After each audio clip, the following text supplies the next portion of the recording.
The second my key turned in the lock, something felt off. The faint hum of the street outside contrasted sharply with the sudden, piercing scream echoing from behind a locked door in my own home. My hands trembled slightly as I set my bag down, brushing the smooth leather strap against my wrist, trying to steady my racing heart. I had always been the composed one, the successful sister who could handle anything: public recognition, long hours at a prestigious firm, polite smiles over champagne flutes. But this was different. Fear clawed at me, uninvited and raw. "Lila." My voice was barely above a whisper, though the sound of her scream had drawn tears to my eyes. The door remained stubbornly shut, a barricade between me and her. I sank to the floor, silk blouse catching the light from the hallway window, noticing the delicate crease near my collarbone that had formed after a long day. I tried to focus on something normal, anything to ground me, but the sound of her voice curled into panic made it impossible. My phone buzzed on the counter, a forgotten notification, and I ignored it. This was bigger than emails, bigger than work. I pressed my ear to the door. Her sobs were muffled, but each one carried an urgency I couldn't ignore. My mind raced, torn between dread and a surge of protective instinct. I had built a life of independence, of quiet victories and hidden triumphs, but nothing had prepared me for this moment. The past, the secrets, the hidden tensions, it all collided right here, in my own home. I knew I couldn't wait for help. Not tonight. Not when it mattered most. I still remember the summer I turned 18, the air thick with heat and tension, when everything in my family felt like it was closing in on me. My younger sister, Lila, had always been the golden child in our parents' eyes, sweet, obedient, effortless. I was not. I was restless, ambitious, loud when I wanted to be heard, and always questioning. That afternoon, I had stormed out of the kitchen after a fight with Mom. Words had been exchanged, sharp, bitter, and unforgettable. "Why can't you just be like Lila?" she had snapped, her voice slicing through the warm sunlight streaming in through the kitchen window. I had felt my throat tighten, hot tears threatening to fall, and I clenched my fists at my sides, trembling not from fear, but from fury and hurt. Dad had tried to intervene, but his sighs and polite warnings felt hollow. I had felt unseen, dismissed, the weight of expectations crushing my chest.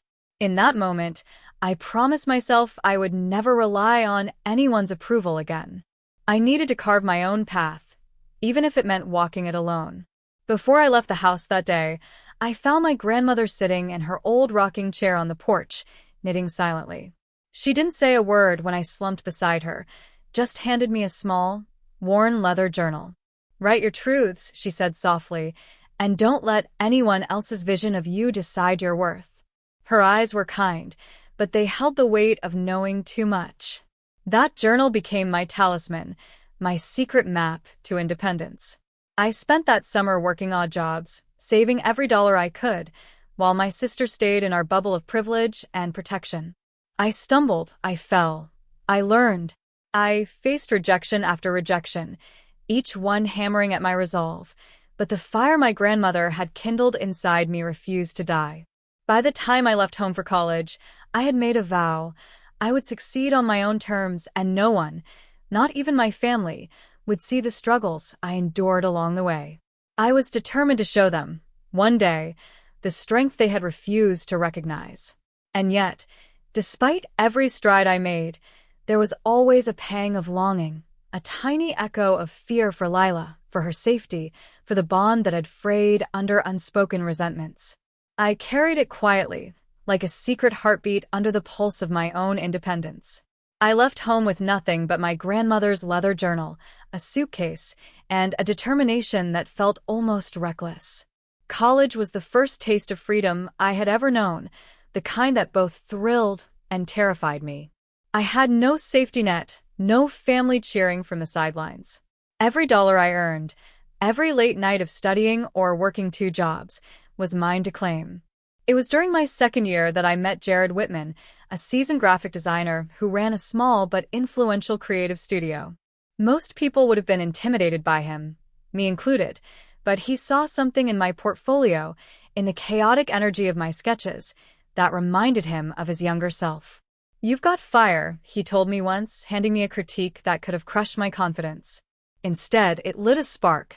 Under his mentorship, I learned how to channel my ideas, how to sell my vision without apologizing for it, how to navigate a world that often dismissed young women with ambition. The nights were long. My tiny apartment smelled of instant coffee and old textbooks. I would sit on the floor, journal open, tracking every small victory. The first freelance client who paid on time, the first website I designed that went live without a single complaint, the first $500 I earned entirely on my own. Each achievement was a quiet rebellion against the voice of doubt that had followed me since high school, against the whispers of family that I would never be enough. Even as my success grew, I learned the art of invisibility. On social media, I posted snapshots of coffee cups and sunsets, nothing revealing of the empire I was quietly building. My parents and sister continued to see the same struggling student I had been years ago, and I let them. I needed them to underestimate me. It fueled the satisfaction of the day I would finally reveal the truth. By the time I launched my own design firm, the hours I had poured into learning, networking, and perfecting my craft paid off in ways I had only dreamed of. We landed high-profile clients, collaborations that felt surreal, and revenue that allowed me to move into a downtown loft with walls lined with framed projects, awards, and sketches of my growth. I often paused, looking around the space, feeling an almost guilty pride for having created all of this without their recognition. And yet, through it all, I never forgot Lila. My success never made me forget the sister I had once been so distant from, the family I had left behind in pursuit of independence. I sent her birthday cards, vague holiday texts, small gestures of love, careful not to reveal too much. I had learned to protect not just myself, but the fragile thread connecting us, one I hoped would survive the eventual reckoning. Success, I realized, was more than money or recognition. It was control, it was freedom, it was the ability to step into a room, any room, and own it without apology. And the day would come when I would walk into that same home where I had felt invisible, armed with everything they had refused to see. I never announced my arrival. I didn't send texts or call ahead. The old neighborhood, with its familiar sidewalks and overgrown hedges, seemed smaller somehow, as if time had compressed the years I had spent away. My heart pounded, but not with fear. This was anticipation, a slow burn that I had nurtured for months. When my parents opened the door, their faces registered surprise first, then confusion. "Claire?" Mom's voice wavered, as if testing whether I had truly returned. Dad's expression was a careful mask, the kind men wear when they're unsure how to respond. And Lila froze, her eyes wide, a subtle tension running through her posture that I hadn't seen in years. I stepped inside, deliberately slow, letting my gaze sweep the room. The furniture had changed, tasteful but understated, far from the cluttered, chaotic family home I remembered. Sunlight fell on the polished hardwood, highlighting the abstract painting I had commissioned from a rising artist, a symbol of the independence I had earned. The scent of vanilla from a candle I had lit mingled with the faint hint of fresh flowers, a quiet assertion of my presence. For a moment, nobody spoke. I let them absorb it, the space, the calm, the subtle power radiating from every corner. And then I spoke, softly but with unshakable confidence. "I see you weren't expecting me," I said. My voice carried across the room, calm and deliberate. "And that's fine. I wanted to see you without warning." Mom blinked. Dad's jaw tightened. Lila's hands fidgeted, betraying the anxiety she had always tried to hide. I took another step forward, letting my gaze rest on each of them in turn. "You all thought I was still struggling, still trying to find my footing. You thought my independence was fragile, that I needed your guidance or your pity." I paused, letting the words settle. Then I dropped the reveal. "The truth is, I run a design firm with clients across the country.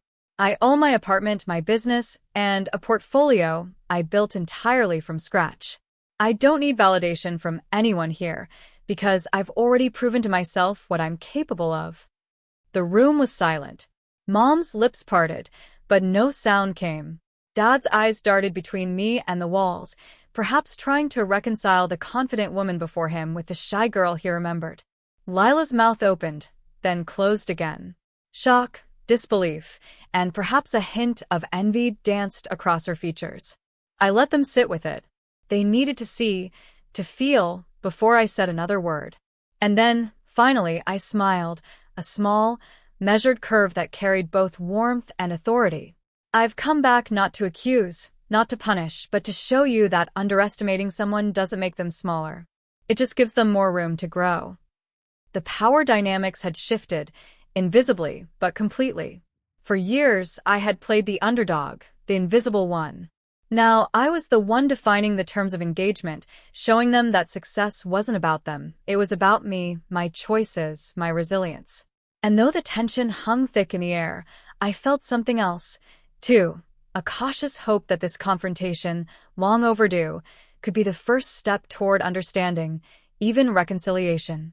The air was heavy with silence, but I didn't rush it. Power isn't something you announce. It's something you make others feel, subtly, deliberately. I had spent years earning this moment, and now it was time to define the terms.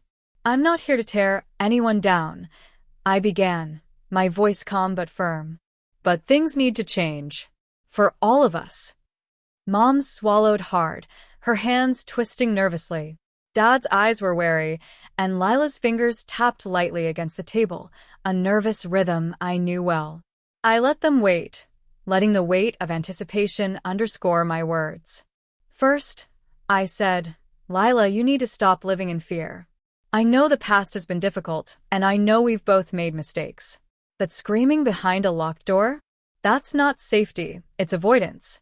You have talent, intelligence, and a mind of your own. I want you to use it, not hide from it. Therapy, journaling, whatever helps, but you need to face the world, not run from it. I saw a flicker of resistance in her eyes, but also the faint glimmer of understanding. I let it settle before moving to my parents. Mom, Dad, you need to stop measuring our worth based on conformity or comparison. You've spent years judging rather than nurturing. It's time to allow each of us to grow on our own terms. If you want a place in my life, that's the expectation, respect, support, and honesty. No more dismissals, no more favoritism, no more assumptions about what we should be. Mom's lips quivered, but I could see she was listening. Dad's jaw softened ever so slightly, the tension easing. Then I took a breath and softened my tone, letting warmth enter the room. I'm offering a chance to rebuild. Not just for us, but for each of you individually. Growth doesn't happen overnight. Mistakes will be made. But if you're willing to commit, I'll be there as someone who cares, someone who has seen what's possible when we embrace responsibility. I paused, looking at each of them, letting my words land. Compassion mingled with authority in the air. It was a balance I had learned to hold over years of struggle. I wasn't punishing, but I wasn't bending either. I was the architect now, the one who set the blueprint. And remember, I added, my voice softening further, this isn't about me proving anything to you anymore. It's about creating a family that finally supports each other instead of tearing one another down. We can rebuild, together, but only if we're willing to do the work. The room stayed quiet for a long moment. I could see the weight of realization pressing down on all of them, the understanding that change wasn't optional, it was essential. And yet, despite the tension, there was a hint of hope. This was the first time any of us had truly listened. For the first time, I felt the quiet satisfaction of control, not cruelty, not revenge, but the satisfaction of setting boundaries that finally honored my own journey, my own worth, and my own strength. Weeks passed after that confrontation, and change, subtle but undeniable, began to take root. Lila started opening up, attending counseling sessions I had quietly helped arrange, and I noticed her shoulders straightening, her voice gaining steadiness. She was still fragile in places, but there was a spark of courage now that had been absent before. Mom and Dad, too, made adjustments, small but meaningful. Mom began volunteering at a local charity I had supported, learning to appreciate contribution beyond expectations. while Dad, surprisingly, enrolled in a weekend course on leadership and emotional intelligence, something I had suggested gently. The old patterns weren't gone, but the willingness to break them had begun. I watched these changes unfold with a careful, protective pride. I realized the greatest victories aren't always the loudest or the most visible. Sometimes they're quiet, like seeing your sister pick herself up and step forward, like watching your parents confront their own flaws without defensiveness. That leather journal my grandmother had given me so many years ago, now tucked safely in my office drawer, felt heavier with significance. Every line I had written, every struggle I had endured, every quiet triumph I had celebrated, had led to this moment. Sitting in the warmth of my apartment, I reflected on how far I had come. The fear, the sleepless nights, the isolation, they had all forged me into someone stronger, someone who could protect not just herself, but also the people she loved. I thought of the scream behind that locked door, and of the helplessness I had felt, and I knew that moment had been a turning point, not just for Lila, but for me as well. I leaned back in my chair, inhaling the faint scent of vanilla and old paper from my journal, and allowed myself a small, genuine smile. Independence was not just freedom, it was clarity, strength, grace. And most importantly, it was the ability to create boundaries that honored my own journey, while still offering love where it was wanted and earned. I knew the road ahead would have challenges, but for the first time, I felt entirely ready. Life wasn't about proving anything to anyone anymore. It was about growth, resilience, and the quiet power of knowing my worth. And as I looked out over the city lights glimmering through the window, I whispered softly to myself, a final voiceover line echoing through the space. I survived, I grew, and I chose myself, finally, fully, and without apology.